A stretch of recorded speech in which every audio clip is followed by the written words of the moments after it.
قل الذین کفروا ستغلبون وتحشرون الی جہنم وبئس المہاد۔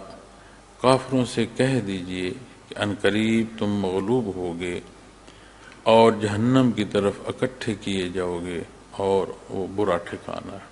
محترم سامعین کرام، اس آیہ کریمہ کے شان نزول میں مفسرین کرام جو بیان فرماتے ہیں وہ یہ ہے کہ جب غزوہ بدر برپا ہوا اور اللہ کریم نے احسان فرمایا، کرم فرمایا کہ مسلمانوں کو فتح ہوئی، تو یہود جو ہیں مدینہ منورہ کے یا مضافات کے، انہوں نے یہ بات کہی کہ مسلمان جو ہیں جہاں مقابل تھے وہ جنگ سے اس قدر واقف نہیں تھے جس قدر ہم واقف ہیں، تو یہ خوش ہو رہے ہیں کہ ہمیں فتح ملی ہے، لیکن جس دن ہمارے ساتھ ان کے یہ بستہ ہوں گے تو انہیں سمجھ آئے گی۔ اور اللہ جل شانہ غفور الرحیم نے ان کے ان سوچوں، ان باتوں کا جواب رب کائنات نے عطا فرمایا۔ فرمایا کافروں سے کہہ دیجئے، قل الذین کفروا ستغلبون، کہ تم مغلوب ہوگے۔ اب جب کافروں سے کہا جا رہا ہے تم مغلوب ہوگے تو یقینی بات ہے پھر دوسرا حصہ جو ہے وہ مومنین کا ہے۔ تو حضرت جی رحمۃ اللہ تعالیٰ علیہ نے پھر جو بریکٹ میں یہاں لکھا ہے کہ عنقریب تم مغلوب ہوگے مسلمانوں کے ہاتھوں، وَتُحْشَرُونَ إِلَىٰ جَهَنَّمَ، اور جمع کیے جاؤ گے، اکٹھے کیے جاؤ گے جہنم کی طرف، یعنی اپنے نتیجے کو پہنچو گے۔ اور وہ کیسی جگہ ہے؟ وَبِئْسَ الْمِہَادُ، برا ٹھکانہ، یعنی جو برائی تم کر رہے ہو اس برائی سے تم دنیا میں بھی کامیابی حاصل نہیں کر سکو گے اور اس کا نتیجہ بھی انتہائی دردناک ہوگا۔ اب یہاں یہ بات سمجھنے کی ضرورت ہے کہ یہ قرآن کریم ہے، اللہ کریم کا کلام۔ کئی ایسے واقعات یا کئی ایسے سوال آپ صلی اللہ علیہ وسلم کے حضور پیش کیے گئے یا واقعات رونما ہوئے کہ جن پر قرآن کریم کی آیات کا نزول ہوا۔ جیسے یہیں سے بھی اگر اسی آیہ کریمہ کو بھی آپ دیکھیں، میں آپ کو اس کے شان نزول میں عرض کر رہا تھا کہ یہود نے کچھ باتیں کی اور مسلمانوں کی فتح کو جو ہے اس کا مذاق اڑانے کی کوشش کی، تو جواب اللہ کریم نے دیا۔ اب وہ جو اعتراض اٹھا رہے تھے ان کے اعتراض پر یا ان کے تمسخر پر اللہ کریم نے ارشاد فرمایا، لیکن یہ کلام ذاتی ہے، اس نے قیامت تک رہنا ہے۔ اب جب اس کو آپ آج کے حالات کے ساتھ یا آئندہ آنے والے حالات کے ساتھ دیکھنا چاہیں گے تو وہ بڑا سادہ اور بڑا واضح کلیہ سمجھ آتا ہے کہ جو حق کے مقابل آئے گا وہ غالب نہیں آ سکے گا۔ اب دنیا کی زندگی میں ہم دیکھتے ہیں کہ بے شمار جگہ پر مسلمان مغلوب ہے۔ اب ہم لفظ مسلم کو لیتے ہیں، مسلمان اس کا جو اقرار نہیں، اس کے کردار تک جائیں تو آپ کو سمجھ آئے گی کہ ہمارے جو کردار ہیں وہاں کمزوری ہے۔ اللہ کا احسان ہے کہ ہم مسلمان ہیں، لیکن وہ جو عملی حصہ ہے اس میں ہم بے حد کمزور ہیں۔ تو جب بے حد کمزور ہیں تو کافر تو کفر میں ہے، تو کیا مسلمان بھی اسلام میں ہے یا وہاں کمزور ہے؟ تو یہ جائزہ جب ہم لیتے ہیں تو عدد میں اگر 100 تعداد ہے نا پوری دنیا کی تو اس میں سے 25 مسلمان ہیں تعداد کے لحاظ، اور باقی جو حصہ بچتا ہے وہ آپ دیکھیں کتنی اقوام ہوگی، کتنے مذاہب ہوں۔ اور جس وقت یہ آیہ کریمہ نازل ہوئی اس وقت 313 مسلمان غزوہ بدر میں اترے، میدان بدر میں اترے، اور جو مقابل 1000 کا لشکر ہے وہ صرف مقابل ہے۔ آپ گردا گرد دیکھیں پوری دنیا میں جو عالم انسانیت ہے وہ کفر میں غرق تھی، تو 313 اللہ کریم کے مقرب لوگ نبی کریم صلی اللہ علیہ وسلم کی معیت میں جب وہ غزوہ بدر کے لیے پہنچے تو نبی کریم صلی اللہ علیہ وسلم کا جو ارشاد ہے کہ اللہ سارے کا سارا اسلام لے آیا ہوں. حدیث شریف میں جو آپ کے الفاظ مبارک ملتے ہیں کہ سارے کا سارا اسلام لے آیا. اب یہ عظمت اللہ کریم نے ان ہستیوں کو عطا فرمائی کہ اس غزوے کے بعد جو فرمان ہے آپ صلی اللہ علیہ وسلم کا کہ اگر بدری صحابی ایک ایک طرف ہو اور باقی سارے دوسری طرف ہوں تو بات ان کی مانی جائے گی. تو پھر آپ غور فرمائیں، ہم جب جائزہ لیتے ہیں تو ہم اپنے اندر بے شمار کمزوریاں دیکھتے ہیں. تو جب بے شمار کمزوریاں دیکھتے ہیں تو ان کمزوریوں کو دور کرنے کے بجائے پھر ہم یہ کہہ رہے ہوتے ہیں کہ دیکھیں جی قرآن تو فرما رہا ہے کہ جو اسلام ہے وہ غالب رہے گا تو ہم تو مغلوب ہو رہے. اپنے اندر اسلام کی تلاش تو کریں، کس قدر ہم مسلمان ہیں، کس قدر ہمارے اعمال ہیں. اب میں اللہ معاف فرمائے کسی کے ایمان کو نہیں جانچ رہا، میں ایک کلیہ عرض کر رہا ہوں، اس کلیے کے تحت ہر کوئی اپنا جائزہ خود لے سکتا ہے. تو فرمایا کافروں سے کہہ دیجئے کہ ان قریب تم مغلوب ہوگے مسلمانوں کے ہاتھوں اور آخرت میں جہنم کی طرف اکٹھے کیے جاؤ گے. وبئس المہاد، اور وہ برا ٹھکانہ ہے کہ اس جگہ ہر پہلو جو ہے وہ تکلیف کا ہوگا، وہاں راحت نام کی کوئی شے نہیں ہوگی.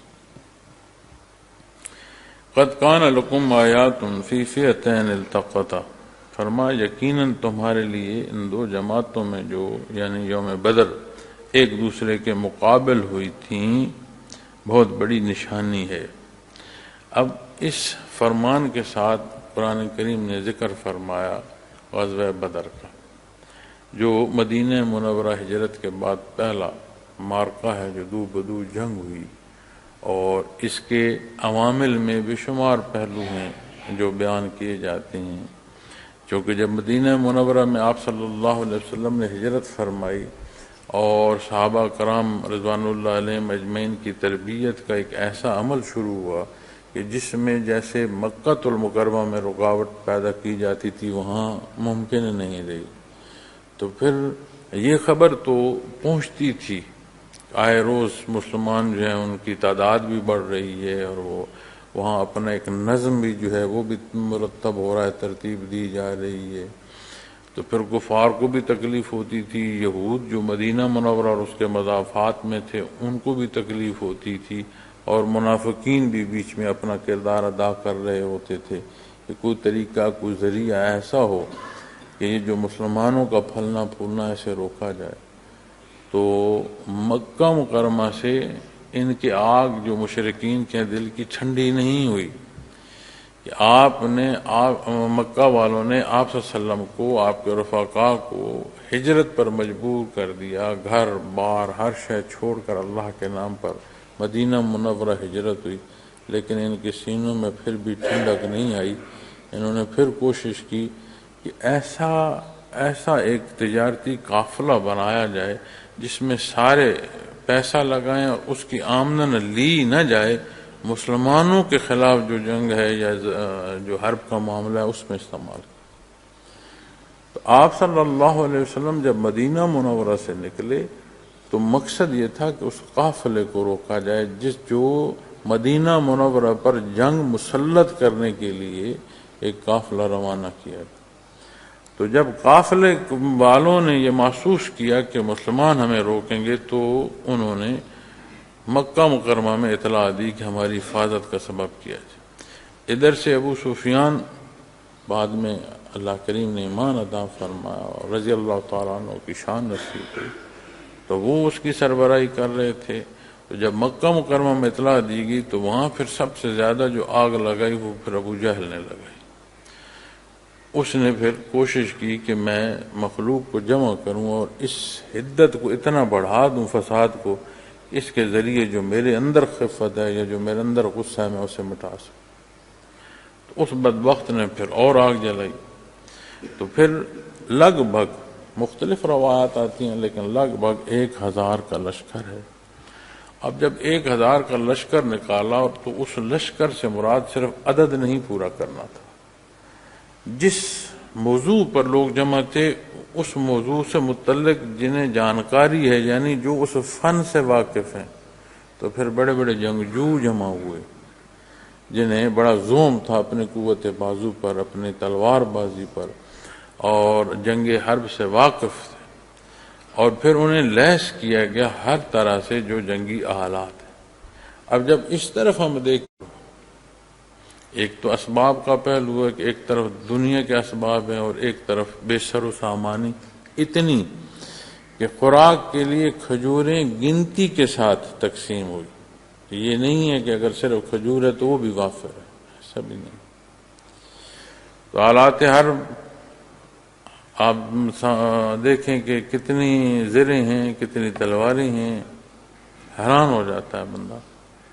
پھر یہ نہیں ہے کہ ہر ایک جو اس میں 313 کی جماعت میں ہے کہ ہر ایک جو ہے وہ فن حرب سے کلی طور پر واقف۔ جذبہ ایمانی اللہ کریم نے انہیں عطا فرمایا، اللہ کریم کی مدد نصیب ہوئی۔ تو یہ ایک ایسی جگہ اور ایسی مثال ہے جس میں بے شمار پہلو ہیں، اور اس کے آپ اگر غور فرماتے جائیں کہ ایک کامل ایمان جو ہے اسے کوئی شے نہیں روک سکتی، پھر عدد تعداد اس کی کوئی حیثیت نہیں رہی، اصول اور ضابطے، پھر اسباب، میسر اسباب کا اختیار کرنا، پھر جو آج ہم ہر پہلو پر کہتے ہیں کہ دعا کی جائے، یقیناً حدیث شریف میں آتا ہے کہ دعا وہ عمل ہے جس سے شرف ہم کلامی نصیب ہو رہی ہوتی ہے اپنے اللہ سے۔ دعا سے اللہ کریم راضی ہوتے ہیں، عطا فرماتے ہیں، دعا عبادت فرمائی گی۔ لیکن دعا کے پہلو کو بھی دیکھیں گے تو کلی سبب کرنے کے بعد عریش بدر میں آپ صلی اللہ علیہ وسلم نے دعا فرمائی۔ تو کتنے ہی پہلو ہیں جن سے ہمیں اپنی رہنمائی نصیب ہوتی ہے۔ تو فرمایا فئۃ تقاتل فی سبیل اللہ واخری کافرۃ یرونہم مثلیہم رأی العین۔ فرمایا کہ مقابل میں بہت بڑی نشانی ہے، ایک جماعت اللہ کی راہ میں قتال کرتی تھی اور دوسری کافر، اور فرمایا کھلی آنکھوں ان مسلمانوں کو اپنے سے دگنا دیکھ رہی تھی۔ آج بھی ہم جب اپنے حالات کا، مسلمانوں کا جائزہ لیتے ہیں، دنیا میں دیکھتے ہیں، تو فلسطین کی بات آئے، غزہ کی بات آئے، کشمیر کی بات آئے، اور کتنے خطے ہیں ادھر میں میانمار کی بات دیکھیں جہاں مسلمانوں کے ساتھ بے شمار زیادتی ہو رہی۔ اب اس سارے میں ایک سوال اکثر آپ نے سنا ہوگا، میں نے اکثر سنا ہے کہ جی یہ سارے حالات جو ہیں اس کا سبب کیا ہے اور اس کا حل کیا ہے، یہ کیوں ہو رہا ہے ایسا اور اس کا حل کیا ہے۔ یہ ساری باتیں ہم انفرادی طور پر کرتے ہیں، اجتماعی اور قومی سطح پر ہمیں اس چیز کا ابھی تک جو ہے یقین نہیں ہے، یہ شے ہم نے ہمارے اندر اجاگر نہیں ہوئی۔ آپ صلی اللہ علیہ وسلم نے مدینہ منورہ میں تربیت جو فرمائی، ساتھ ایک ریاستی ڈھانچہ جو ہے اسے بھی قائم فرمایا، ایک نظم جو ہے اسے قائم فرمایا، ایک قانون جو ہے اسے نافذ فرمایا گیا۔ اب اگر یہ سمجھا جائے کہ کوئی قومی طور پر اتحاد یا کوئی قانون اور اس کے نفاذ کی ضرورت نہیں ہے، صرف دعوت و تبلیغ سے انسانی معاشرے کی تعمیر کی جا سکتی ہے، تو یہاں سے ہمیں یہ سبق دیا جا رہا ہے کہ ایسا نہیں ہے۔ جیسے میں نے عرض کی کہ ہم بیٹھتے ہیں کہ دعا کی جائے، اجتماعات کیے جاتے ہیں کہ معاشرے کی بہتری کی جو ہے وہ دعا کی جائے اور انہیں تبلیغ کی جائے، ضرور تبلیغ کی جائے، ضرور دعا کی جائے، لیکن جب تک اصول اور ضابطے جو نبی کریم صلی اللہ علیہ وسلم نے اختیار فرمائے اور اختیار فرمانے کی رہنمائی فرمائی گئی اسے نہیں کہیں گے تو نتائج کیسے آئیں گے؟ آپ صلی اللہ علیہ وسلم نے انفرادی تربیت فرمائی، پھر ایک قومی انداز جو ہے اس معاشرے کو تشکیل دیا، ریاست کا قیام فرمایا، پھر جو قانون ہے اس کا اطلاق اور مساوات کے ساتھ، اس میں کوئی روح رعایت نہیں تھی کہ کوئی طاقتور ہے یا کمزور ہے، کوئی بہت قریبی ہے یا کوئی کسی کی واقفیت نہیں ہے. جو مساوات ہے اس قانون کے اطلاق کی وہ آپ نے نافذ فرمائی. آج جب ہم اپنے معاشرے میں یہ سوال کرتے ہیں کہ ایسا کیوں ہے تو آپ غور فرما لیں. انفرادی حیثیت سے کسی کا ورع تقویٰ دیکھنا ہے وہ اور بات ہے، آپ اجتماعی اور قومی سطح پر دیکھیں کہ ہمارا معیار کیا ہے. انفرادی طور پر کسی کی ذہانت، کسی کی کلام کو آپ جانچیں وہ اور بات ہے، لیکن جو قومی روش ہے اسے آپ دیکھیں کہ وہاں کیا ہو رہا ہے. اسی لیے جو اسلام سے خائف ہے اس نے کوشش کی کہ دنیا میں کہیں اسلامی جو ریاست ہے وہ اپنے اصول اور ضابطے پر قائم نہ ہو. نام اسلامی رکھیں، اصول اور ضابطے اسلامی نہ ہوں.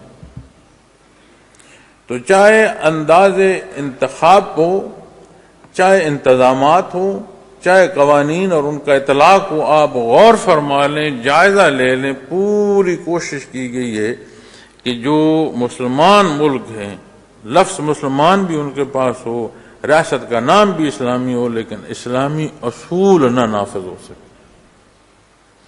اور جہاں مسلمانوں پر ظلم ہو رہے ہیں وہاں غور کریں.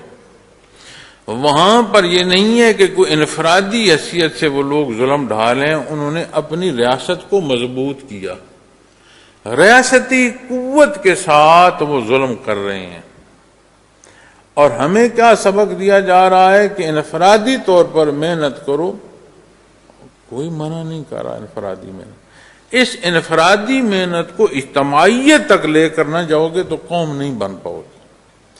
اپنے ملک کی تعمیر اور ترقی نہیں کرو گے تو تمہیں وہ قوت نہیں حاصل ہوگی جس سے تم اپنا دفاع کر سکو. چاہے جائے کہ کہیں ظلم کو روک سکو، اپنے دفاع کے قابل نہیں ہو سکو گے. لیکن ہم یہ سوال سنتے ہیں کہ یہ جو خرابی ہے کیوں ہے اور اس کا حل کیا ہے، لیکن اس سوال کرنے کے ساتھ بھی ہمارے اندر یہ جذبہ نہیں ہے کہ میں جواب کا متلاشی ہوں اور اگر مجھے جواب مل جائے تو میں اس کے حل کے لیے کوشش کروں.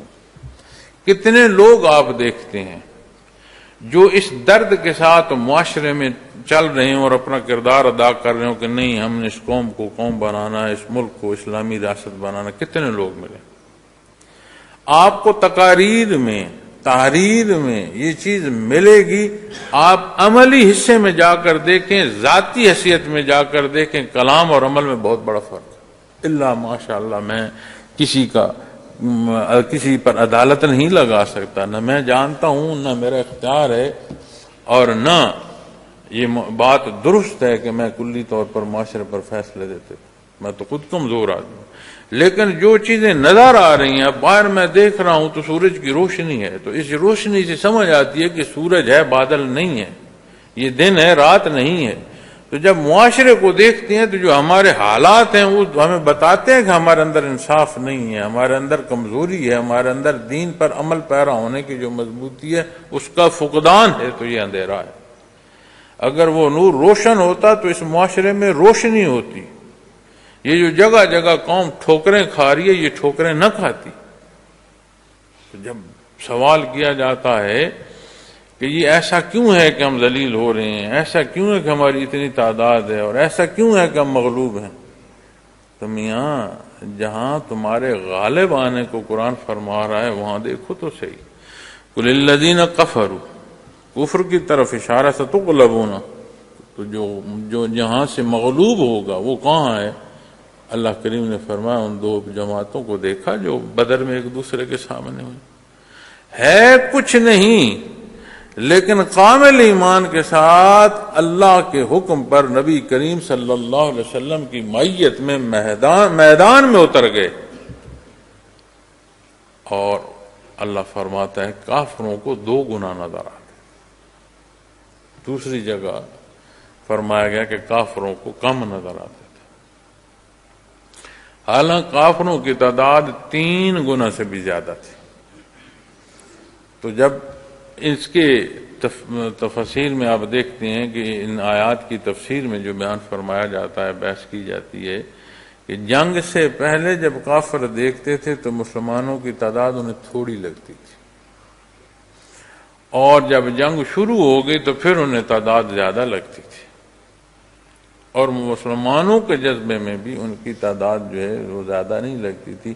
اور پھر جب عین جنگ چھڑ گئی تو بعض روایات میں صحابہ کے قول بھی ملتے ہیں کہ یہ تو ہمیں شاید ایسا لگتا ہے کہ ہم سے بھی تعداد کم ہے ان کی۔ تو وہ جو اثرات ایک جذبے کے پیدا ہوتے ہیں وہ کمزوری کی طرف بھی آ سکتی ہیں اور طاقت کی طرف بھی لے جا سکتے ہیں، یہ حالات پر منحصر ہوتا ہے۔ اور اللہ کو منظور تھا کہ یہ جو حق ہے اس کی ثابت قدمی جو ہے وہ اس کا اعلان ہو۔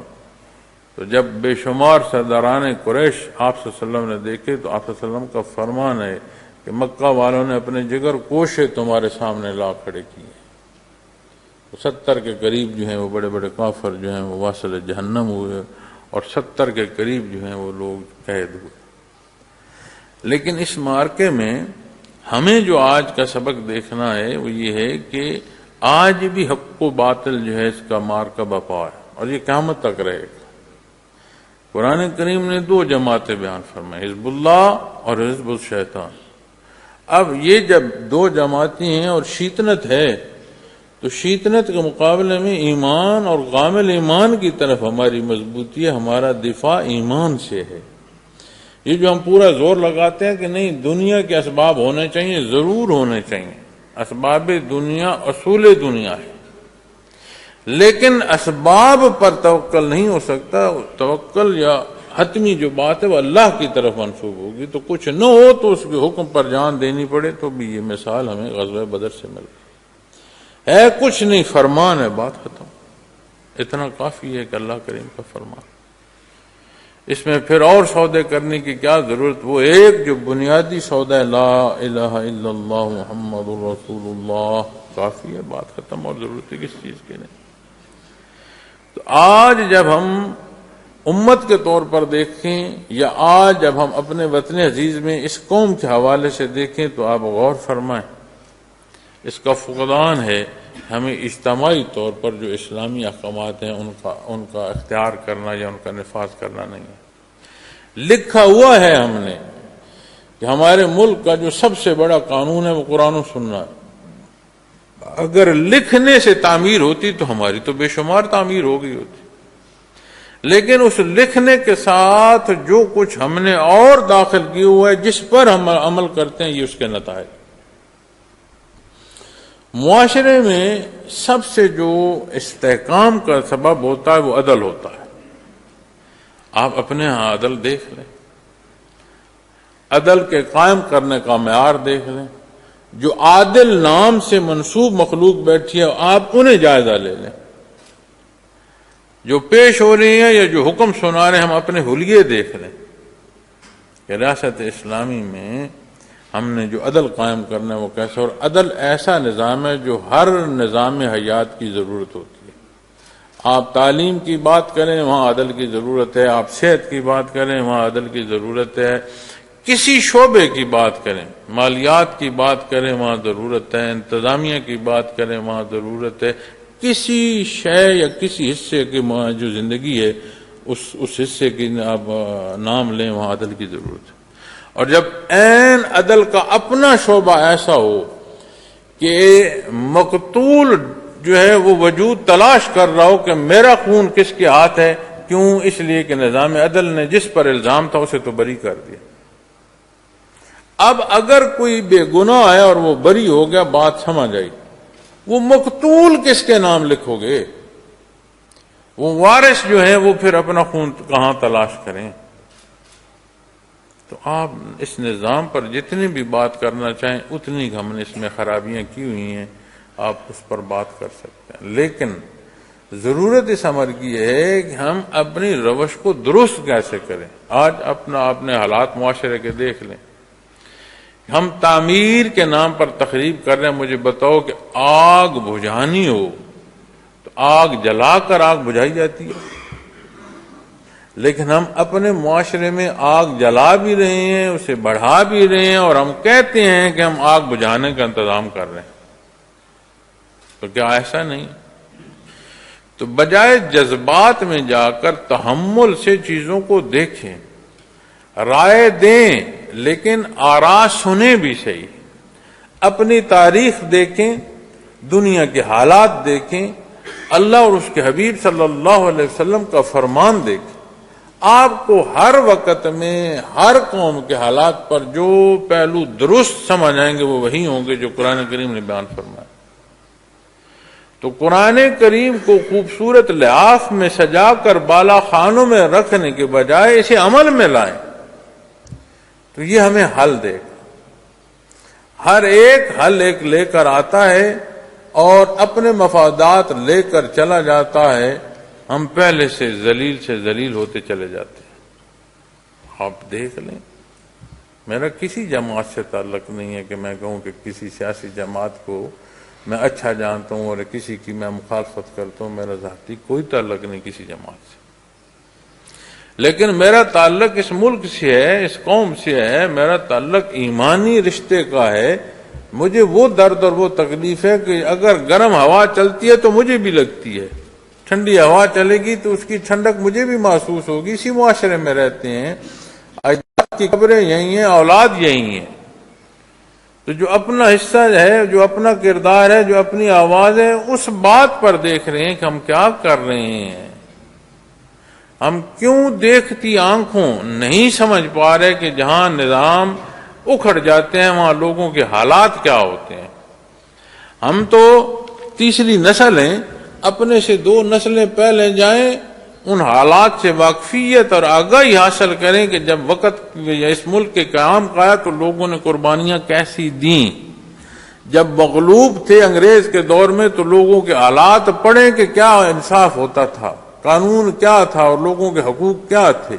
ہم کیوں اپنے پیچھے لگے ہوئے ہیں کہ ایک ریاست قائم ہو گئی ہے اور اس کی تعمیر کے نام پر ہم تقریب کیے چلے جا رہے ہیں۔ تو جن کے پاس اختیار ہے انہیں باقی سب سے زیادہ دیکھنے کی ضرورت ہے، ان کی ذمہ داری عمومی نہیں ہے، بڑی ہے، لیکن سمجھ نہیں آتی کہ جو حکومت میں وہ کہتا ہے کہ حکومت کرنے دو، جو باہر آ جائے وہ کہتا ہے حکومت مجھے دے دو۔ ہمارے ہاں تو یہ لڑائی ختم نہیں ہوتی، تو یہ نتائج ہم دیکھ رہے ہیں۔ دنیا کے ممالک وہ اپنے ملک اور قوم اور ایک نظریے کو دیکھتے، اللہ نے ہمیں وہ نظریہ عطا فرمایا جو ایمانی حصہ ہے، جو قوم کو یکجان کرتا ہے، جو تفریق کو مٹاتا ہے، جو حیثیتوں کو رد کر دیتا ہے، جو مساوات دیتا ہے۔ دکھ ہوتا ہے کہ یہ سارا کچھ جانتے دیکھتے ہم کیا اندھا پن اختیار کیے ہوئے ہیں۔ لیکن یاد رکھیں، جس راہ پر کوئی چلتا ہے، جو انتخاب کرتا ہے، وہ نتائج پاتا ہے۔ اللہ ہمیں ہدایت دے، بیشتر اس کے کہ ہمارے پاس پلٹنے کی گنجائش جو ہے ظاہری پہلوؤں میں وہ بھی نہ بچے۔ فرمایا یقیناً تمہارے لیے ان 2 جماعتوں میں جو یوم بدر ایک دوسرے کے مقابل ہوئی تھیں بہت بڑی نشانی ہے۔ فئۃ تقاتل فی سبیل اللہ وأخرى کافرۃ یرونہم مثلیہم رأی العین۔ فرمایا ایک جماعت اللہ کی راہ میں قتال کرتی تھی اور دوسری کافر، کھلی آنکھوں۔ فرمایا کھلی آنکھوں ان مسلمانوں کو اپنے سے 2 گنا دیکھ رہی تھی۔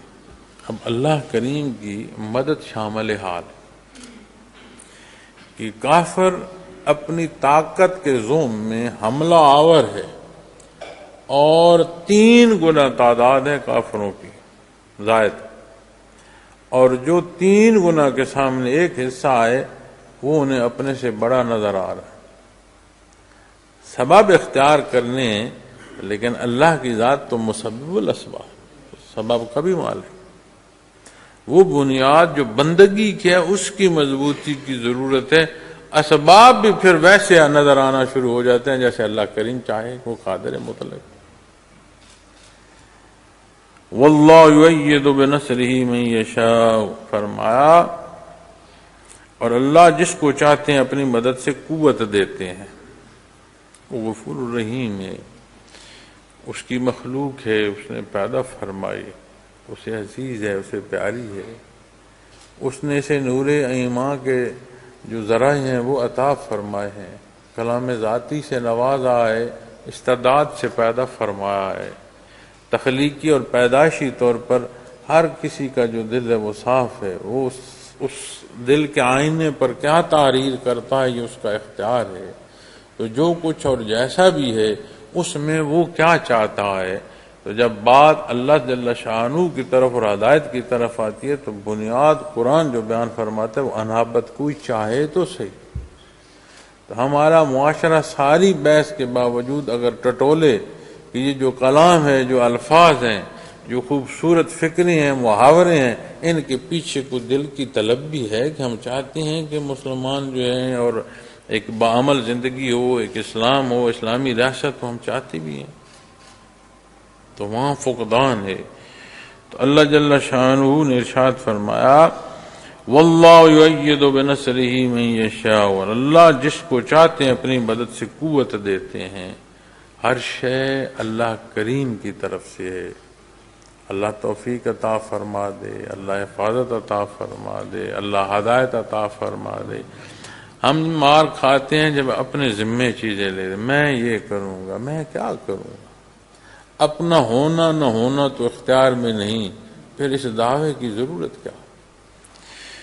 ان فی ذلک لعبرۃ لأولی الابصار، اور فرمایا یقیناً اس میں اہل بصارت کے لیے بڑی نشانی ہے۔ ابصار بصارت کے لیے ایک حصہ ہے بصارت، ایک حصہ ہے بصیرت۔ بصارت سے کل انسانیت فکر تک پہنچ سکتی ہے، اور بصیرت کی آنکھ جو ہے یہ صرف نور ایمان سے کھلتی ہے، ورنہ اندھا پن ہوتا ہے۔ بصارت انسان کو اللہ کریم نے اتنا شعور عطا فرمایا کہ کسی شے کو دیکھ کر اس کا تجزیہ کر لیتا ہے، پیشتر کہ کوئی شے وقوع پذیر ہو اسے اندازہ ہو جاتا ہے۔ اگر کھائی ہے اس کھائی پر جانور بھی جا کر رک جاتا ہے، کہ دیکھ رہا ہے کہ اگر آگے گیا تو گر جاؤں گا، ایک جانور کھائی پر رک جاتا ہے کہ آگے بڑھنا گرا دے گا، تو صرف دیکھنا نہیں ہے، اس دیکھنے سے جو تجزیہ حاصل ہوتا ہے، جو فکر ہے، تفکر دیا ہے، اس کی جو فکر ہے وہ اسے راحت سکھاتی ہے، اسے اسلوب سکھاتی ہے۔ بے سر و سامانی ہے، کچھ نہیں ہے، تو دیکھ نہیں رہے، دیکھتی آنکھوں کہ اس کے باوجود شکست فاش ہوئی کفر کو۔ جو گرد و پیش لوگ تماشا دیکھنے کو آئے تھے، انہیں ان کو تماشا نہیں، انہیں ان کو حق دیکھنا پڑا۔ نہیں ہے کہ میں نے رات دیکھی، میں نے دن دیکھا، میں نے راستہ دیکھا، میں نے کوئی کتاب دیکھی، میں نے کوئی انسان دیکھا، سچا پایا ہے، تو پھر اب پلٹنے کا تو راستہ کوئی نہیں۔ تو میں نے آج جتنی گزارشات پیش کی تھی محترم سامعین کرام، یقیناً میں نے ایک اجتماعی پہلوؤں پر بات کی۔ اس سے میری مراد یہ نہیں ہے کہ انفرادی پہلو چھوڑ دیں۔ مکہ مکرمہ سے لے کر مدینہ منورہ تک، قیام ریاست تک ایک تربیت کا پہلو ملتا ہے۔ ایسی تربیت کی گئی جس سے ایسے لوگ پیدا ہوئے کہ جنہوں نے نظام کے قیام میں کردار ادا کیا۔ لوگوں کی جو دست و بازو ہے نظام، اس کا محتاج نہیں، وہ تو خالق کن فیکون، وہ فرماتا ہے کن فیکون ہو جاتا ہے، اس میں کوئی بات نہیں۔ لیکن اسباب دنیا اور اصول جو ہمیں تعلیم دیا جا رہا ہے وہ یہ ہے کہ اس تیاری کے ساتھ پھر اپنی اس قیام تک جاؤ۔ ایک بچہ لیتی ہے ایک قوم، اسے پڑھاتی ہے، اس کی سکول ہے، اس کے کالج ہیں، اس کی یونیورسٹی ہے، وہی بچہ پھر اس کے ترقی کرتے کرتے ایسی جگہ پر پہنچ جاتا ہے کہ اس ملک کے نظام حیات کو ترتیب دے رہا ہوتا ہے۔ تو اگر ایک انفرادی جو زندگی ہے اس کا جائزہ لے سکتے ہیں، تو پھر جب قومی بات آتی ہے تو اس میں سے پھر جو ذات کی بات آتی ہے اس کا جائزہ نہیں لیں گے۔ یقیناً اجتماعی موضوعات پر بات کی ہے، لیکن اس سے مراد یہ نہیں ہے کہ اجتماعی جو معاملات ہیں اس کے ساتھ پھر انفرادی ذمہ داری چھوڑ دی جائے۔ یہی انفرادی ذمہ داری فرد ایک ایک قطرہ ہے جو دریا بنتا ہے، تو قوم افراد سے ہی ہیں۔ اللہ کریم توفیق عمل عطا فرمائے، اپنی ذمہ داریاں، اپنے حالات، اپنے گرد و پیش وہاں ایک مثبت کردار ادا کیا جائے، اور اللہ کریم توفیق عطا فرمائے۔ اس لیے کہ ان فی ذلک لعبرۃ لأولی الابصار، اہل بصارت کے لیے بڑی عبرت ہے۔ تو گرد و پیش کے حالات بھی ہمیں عبرت دیتے ہیں، قرآن کریم ہماری رہنمائی فرماتا ہے، اور جہاں ہم زندگی بسر کر رہے ہیں وہاں ہم اپنی زندگی کیسے بسر کر رہے ہیں، یہ بڑی بنیادی بات ہے۔ اللہ کریم میرا اور آپ کا حامی و ناصر ہو، ہماری کمزوری کوتاہی معاف فرمائے، سمت پر رحم فرمائے۔ اللہ جل شانہ اس وطن عزیز کی حفاظت فرمائے، ہمیں اس قوم کو آپس کا اتفاق عطا فرمائے، حق کو سمجھنے اور اختیار کرنے کی توفیق عطا فرمائے۔ وآخر دعوانا الحمدللہ رب العالمین۔